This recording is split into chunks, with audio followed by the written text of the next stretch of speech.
पंडा महाराज जिंदाबाद जिंदाबाद। नमस्कार, क्राइम पॉइंट न्यूज़ की स्पेशल पेशकश में आप सभी का स्वागत है। मैं हेमन पांडे। जैसा कि हम बता दें कि उत्तर प्रदेश में समाजवादी पार्टी 258 हडिया विधानसभा क्षेत्र इस समय पूरे लय में है और हमारे बीच समाजवादी पार्टी के तमाम कार्यकर्ता लोग मौजूद हैं। और आज हम मौजूद हैं जो है ये 258 हडिया विधानसभा क्षेत्र जो सैदाबाद का जो ये गाँव है, जो नाका है, वहाँ पर मौजूद है। हमारे पीछे देख रहे हैं तमाम समाजवादी पार्टी के नेता हैं जो पंडा महाराज के समर्थन में हैं। इस बसपा से जो है विधायक अगर समाजवादी में जो इस समय जो है आए हुए हैं तो कहीं न कहीं जो है टिकट को लेकर के उलझने ज़रूर बढ़ेगी, बेचैनी ज़रूर बढ़ेगी। लेकिन सबसे बड़ा सवाल ये है कि तकरीबन 1 लाख जो यहाँ ब्राह्मण वोटर्स हैं, 90,000 तकरीबन जो है यादव वोटर्स हैं, 40-45 हज़ार जो बिंद हैं, जो निषाद हैं वो वोटर्स हैं, 30,000 के करीब जो मुस्लिम हैं वो वोटर्स हैं। और सबसे बड़ा चीज़ ये होता है जब हडिया विधानसभा का चुनाव होता है तो बड़ा ही दिलचस्प और बड़े लय में रहता है,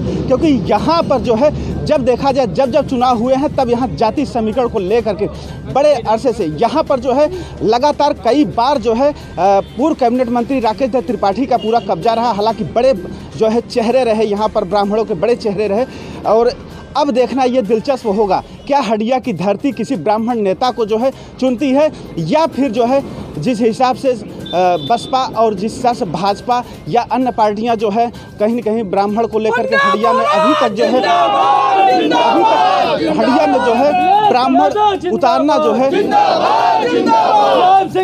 ब्राह्मण नहीं उतारे, ब्राह्मण उतारने के फिराक में हमारे पीछे देख रहे हैं तमाम जो है जो समाजवादी पार्टी तमाम कार्यकर्ता हैं जिनमें उत्साह बना हुआ है कि इस बार जो है हडिया से किसी ब्राह्मण को समाजवादी टिकट देगी। ऐसे में अब जो है पंडा महाराज पर जो है कहीं न कहीं ब्राह्मण जो समुदाय है, ब्राह्मण समाज के लोग हैं वो विश्वास जता रहे हैं कि कहीं पंडा महाराज को यदि टिकट दिया जाता है तो तकरीबन जो आंकड़े हैं फिलहाल हडिया विधानसभा के जो 1 लाख ब्राह्मण और 90,000 यादव और 30,000 मुस्लिम, इसके साथ साथ में तमाम और भी जातियां हैं जिनमें जो है जो यहाँ का कैंडिडेट होगा जिनका जो है सबसे ज़्यादा प्रेम रहेगा और जनता में लगाव रहेगा वो निश्चित तौर से जो है हडिया विधानसभा से जीत कर आएगा। ऐसे में हमारे बीच में पंडा महाराज जी मौजूद हैं। सर, क्या कहेंगे आज कहाँ तक रंग लाएगा विधानसभा चुनाव में? हमारे इस समय पूरे प्रदेश में हलचल बढ़ा हुआ है। हमारे माननीय राष्ट्रीय अध्यक्ष अखिलेश यादव जी के पास सारे जनता की जो है महंगाई और ये जो त्रस्त हैं, बलात्कार, लूट, इससे त्रस्त होकर के हमारे नेता समाजवादी पार्टी के राष्ट्रीय अध्यक्ष के सानिध्य में जनता अपनी पुकार लगा रहे हैं। देखा जाए तो यहाँ पर जो है बसपा के जो विधायक रहे हैं हाकिम लाल बिंद, अब उन्होंने समाजवादी का दामन थाम लिया है। तो क्या ऐसे में क्या रहेगा, मुनाफा रहेगा या घाटा रहेगा, क्या रहेगा फैसला? ऐसा कुछ भी नहीं होगा, ऐसा भी कुछ नहीं होगा। हमारे राष्ट्रीय अध्यक्ष जी ने पहले भी बयान दे चुके हैं, जहाँ जिसकी सहभागिता रहेगी ज़्यादा, यहाँ जो जिस जात के ज़्यादा वोट रहेगा प्रत्याशी उसी का होगा। हडिया विधानसभा का दुर्भाग्य है कि कल जो माननीय हडिया के सीटिंग विधायक हाकिम लाल बिंद जी जो समाजवादी पार्टी ज्वाइन किए हैं, यही हाकिम लाल बिंद जी से मैं साक्षी हूं और मेरे एक साथी मित्र जो कि खुद यादव बिरादरी से हैं, हम लोग उनके पास समस्या लेके गए थे। उनके पास नल की समस्या थी, तो जब उन्होंने अपनी बात हाकिम लाल बिंद जी से कहा तो हाकिम लाल बिंद जी ने सीधे शब्दों में कहा कि यादव जी आप अपनी सरकार में क्या कर रहे थे, सीधे, जबकि आप एक माननीय विधायक थे। विधायक पूरे जनता का होता है, न कि किसी एक जाति का। और ऐसा आप वक्तव्य देंगे कि यादव जी आप अपनी सरकार में, क्या यादव जी की सरकार में आप ही का काम हो रहा था, सिर्फ यादवों का? तो मैं हडिया विधानसभा की सभी जनता और माननीय राष्ट्रीय अध्यक्ष जी तक यह बात पहुंचाना चाहता हूं कि अगर हाकिम लाल बिंद जी को हडिया विधानसभा से समाजवादी पार्टी टिकट देती है तो हम लोग सारे युवा मिलकर, हमारे सभी साथी मिलकर हाकिम लाल बिंद जी का खुल्लम खुल्ला विरोध करेंगे और यहाँ से समाजवादी पार्टी की फिर से हार होगी। ये खुल्लम खुल्ला चैलेंज है। हाकिम लाल बिंद जी को छोड़ के हडिया विधानसभा से समाजवादी पार्टी को चाहे जिसको टिकट दे दे वो समाजवादी पार्टी के यहाँ से विधायक होगा। लेकिन अगर हडिया विधानसभा से हाकिम लाल बिंद जी को टिकट मिलता है तो समाजवादी पार्टी का दुर्भाग्य है कि वो फिर से यहाँ हार का मुँह देखेगी। देख रहे हैं सीधे तौर पर युवाओं का अब यही कहना है, खुला विरोध है, खुली चेतावनी भी है कि अगर हाकिम लाल बिंद को हडिया विधानसभा से टिकट दिया गया तो युवा चेहरे जरूर जो है कहीं न कहीं मोर्चा निकालते नजर आएंगे, या ये कहें कहीं रोड पर नाके पर कहीं अगर बैठ करके जो है उपोषण करते हैं या हड़ताल करते हैं तो हंडिया के लिए जो है ये कोई बड़ी नया कार्य नहीं रहेगा। हंडिया विधानसभा में हाकिम राम बिंद जो मैं बम्मा का समस्या लेके गया तो बोले चलो हो जाएगा, उसके बाद जो है अभी तक कुछ भी नहीं हुआ, इसीलिए हाकिम लाल को टिकट न दिया जाए। कि ये ऐसे इकलौते जनप्रतिनिधि हैं जो कि जनता अगर कोई इनके पास समस्या लेके जाता है तो ये पूछते हैं आप फला किस बिरादरी के हैं, उसके बाद कहते हैं आप फलाने की। तो क्या मालूम कि आप फिर विधायक हो जाएं,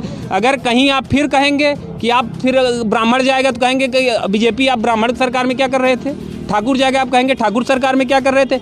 एक जनप्रतिनिधि होने के नाते आप सारे बिरादरी के विधायक हैं ना, आप ऐसी बात नहीं बोल सकते।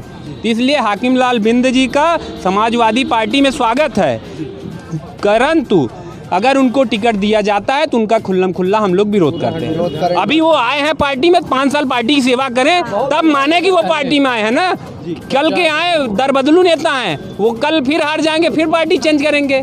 ऐसे नेताओं को टिकट नहीं देना है हमें, पूरा विरोध रहेगा। देख रहे हैं दल बदल की जो समस्या है वो हंडिया में अब हाकिम लाल बिंद के लिए जो है वो बनती जा रही है और युवा लगातार जिस हिसाब से नाराज़ हैं, ये नाराज़गी नहीं बल्कि एक प्रकार से देखा जाए तो 2022 का परिणाम है। जो युवा बोलता है वो कहा जाता है युवा देश का नेतृत्व कर रहा है, और जो युवा के दिल से निकली हुई जो शब्द रहते हैं वो कहीं न कहीं प्रत्यक्ष में ज़रूर सामने नज़र आता है। जब से भारत स्वतंत्र हुआ है जितने विधायक हुए सबसे जड़ विधायक हुआ है तो हाकिम लाल बिंद हुआ है। न किसी जब जीतने के बाद न किसी क्षेत्र में गया है, न कोई बच्चे पहचानते, न कोई सियान पहचानता, न कोई काम किया है, और पार्टी छोड़ के भी पार्टी सपा में आ गया है कि मुझको टिकट मिले। ऐसे नकारात्मक आदमी को टिकट दिया जाएगा तो इसका विरोध किया जाएगा और इसको हराया जाएगा। अब सबसे बड़ा ये सवाल है, यदि हाकिम बिंद ने क्षेत्र का विकास नहीं किया तो जो विधायक निधि तकरीबन जो 10 से 15 करोड़ आती है आखिर वो गई कहाँ।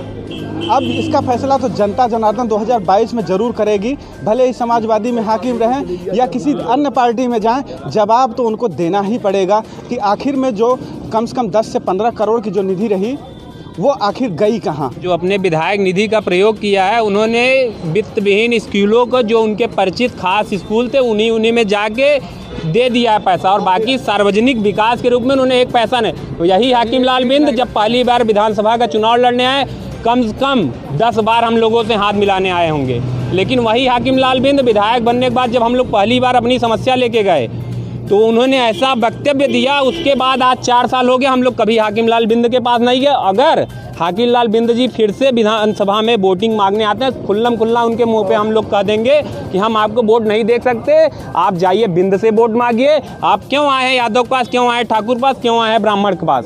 सीधी सी बात है। अगर आप जातिवाद देख के वो कर रहे हैं तो सीधी सी बात है, आप बिंद के पास जाइए वोट। आप अजना चौराहे वोट मांगने मत आइए, क्यों आएंगे आप? अब कभी आए, 5 साल विधायक हो गए, कभी आके अजना चौराहे पाए रहता सब आता था यहाँ पे। 5 साल हो गए, हाकिम लाल बिंद ऐसा विधायक हुआ कि कभी अजना चौराहे पे कदम नहीं रखा, और किसी के यहाँ कोई किसी या मरे या शादी ब्याह पड़े किसी के घर पे नहीं गया है। अपने जीवन काल 25 साल को मैंने पहली बार ऐसा विधायक हम सब ने देखा है। और हंडिया की जनता, हंडिया का आम जनमानस चाह रही है कि पंडा महाराज को इस बार टिकट मिलना चाहिए।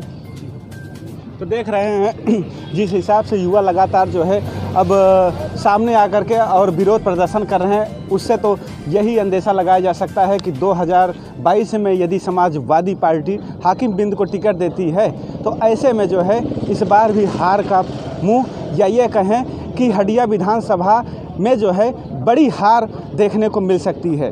कैमरा पर्सन दिनेश के साथ महेंद्र पांडे, हंडिया, प्रयागराज, उत्तर प्रदेश।